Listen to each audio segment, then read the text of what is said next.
So what do you do when your car is misfiring, not running well? You have to diagnose spark plugs, fuel, and air.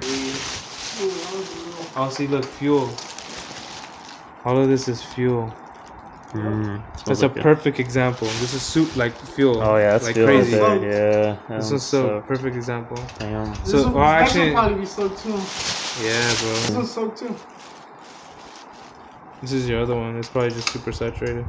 Now, we'll, yeah, hell yeah. Damn. So it looks like these spark plugs are filled with fuel. We're gonna swap out the spark plugs, fire it up, see how it runs, and go from there.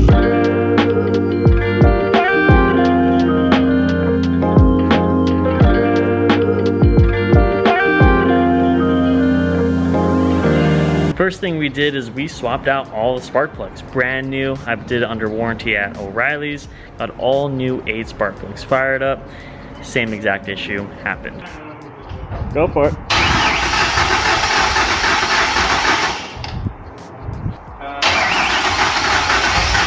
Ooh. If it turns on, it just leaves it on.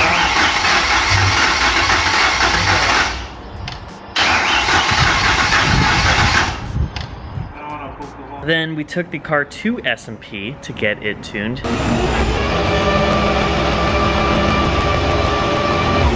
I hope this is the last time she ever sees a tow truck. Time to get her nice and tuned. We got the 68 out on the tow. Time to head over to S&P, figure out what this is. Hopefully it's just running a little bit too rich. Gonna go ahead and dial her in. Let's fire Kim up.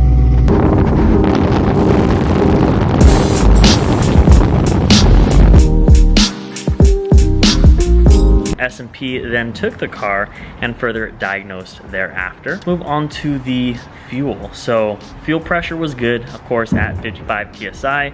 And I do have the ID 1050 injectors, brand new ID 1050, the big boys. Essentially, we went to go get them cleaned, and that's what I did right here. I came back to Top Notch Performance because they got an injector cleaning. So if you ever need to clean out your injectors, or if you're running E85, cleaning out injectors is a must to do after pretty much every single oil change. You want to clean your injectors if you're running ethanol. But I got this, I got the injectors back from S&P. We're gonna clean them, we're gonna return it, and hopefully that's all it is. So let's get to it. I'm just letting it go through. Oh my god, it's so much fuel. Yeah. It's at 30 PSI. Damn. Yeah, that's awesome. Injectors all clean, we put them in, and issue is still remaining. But we look at the spark plugs, and the spark plugs are drenched in a foreign fluid. We weren't entirely sure if it was fuel. I thought it was fuel at first, but then we started to think if it was water, aka a blown head gasket. So we went to go do a leak down test. Basically pressurize the cylinder and see if there are any bubbles coming out of the radiator. We pressurized it, nothing out of the radiator. Super, super weird. So is it the wiring harness? Is it something else? S&P then goes to take the initiative to check compression, which is the most detrimental part, something you really don't want to do but kind of have to do to make sure that the motor is a-okay. So we do a compression test, or he does the compression test. I'm there, I'm not recording just because number one, I'm super nervous, and number two, I don't want to really record in his shop without his permission. I should have asked, but we run the compression test and there's absolutely zero compression. But we got a compression tester from Harbor Freight, so maybe the tool is bad. We do a compression test on all cylinders on the passenger side, which came back to 150 PSI. We go back to the cylinder that had 0 and it's still at 0. So we have a bent valve on this cylinder right here. I started taking it apart just a little bit, but this is the cylinder that has 0 pressure in it, a bent valve, unfortunately. We didn't check the other ones because it really doesn't matter.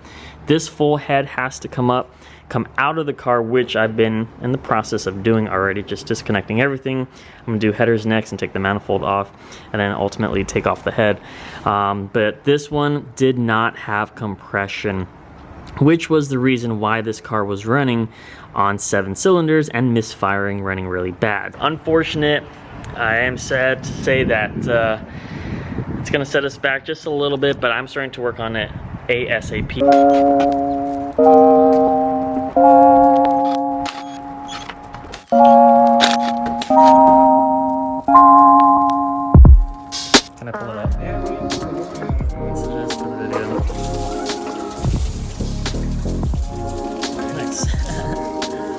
That's what caused it, boys. Broken secondary chain. I'm about to hand it to you. You just fucking through, bro. Alright, for sure. Lord be on our side. On he was. Perfect. Oh, yep. You just gotta clean all that up. Like, just grab a rag. Yeah. Let it soak up. Yeah, let it soak it up. Doesn't look like there's been any contact. I want to look at these valves. Yeah, flip it over. Let's do it. Are all these things gonna come out? Oh, yeah, they just gotta flip it a little bit at an angle. So I would start on this side. Okay. Look at that. Fuel came out. Damn. Just trapped in there? Yeah, I think that's fuel. Yeah, dude, look at that cylinder.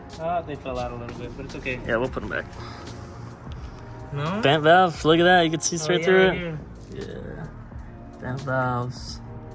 This is what, number 2? Yeah, that's the one. Yeah. I mean, correction, number 5. 5.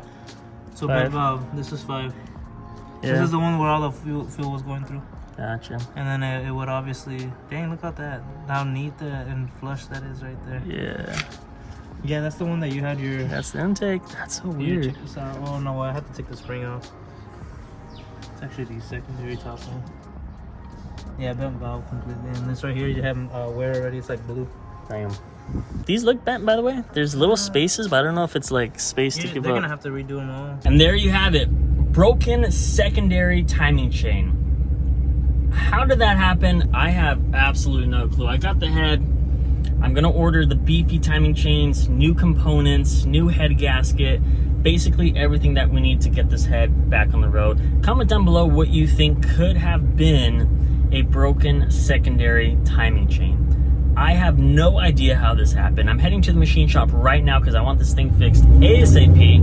Once when they get it fixed, we're gonna put it together and get this fastback out on the road. Off to get inspected and fixed. Hopefully it's quick. And here it is, guys. I am mind blown. I really want to know what your thoughts and opinions are for that secondary timing chain to just go out. The motor did not go past, I would say, 3,000 RPMs. When I was driving, I was cruising at about 2,000 RPMs. So what do you think causes? I am absolutely stumped. This side is A-okay, and this literally has everything similar to the right side. Not sure what went wrong, how this side only failed. However, I did get the beefier secondary timing chains in addition to new head gaskets. I'm getting new exhaust gaskets, a new timing chain tensioner. So hopefully, cross my fingers, everything is a-okay. And then we're gonna degrade the cams, of course, as we did previously. But hopefully about 3 to 5 day turnaround time here for the machine shop to finish up. And then we should hopefully be back and running very, very shortly. But that's essentially where we're at right now. Man, it's unfortunate here. I did also contact Wayne Built, who was the one that built this motor as well as the one that built my GT500 motor. This is a very, very aggressive motor. Lots of work done to it. Cam lockouts, stage 3 cams, MMR upgrades all around. Luckily, the valve did not drop, which if the valve drops, basically the full motor is blown up.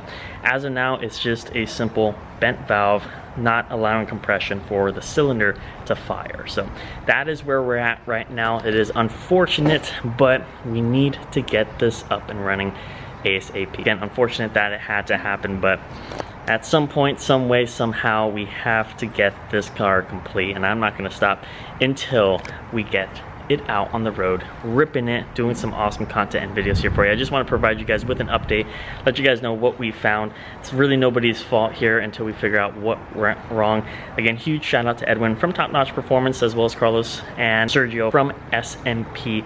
Huge shout out to SMP for diagnosing the issue and really finding what caused the motor to be misfiring. So we'll be back in no time. Once when we get the head, we should be able to drive it and then perfect it with the tuning.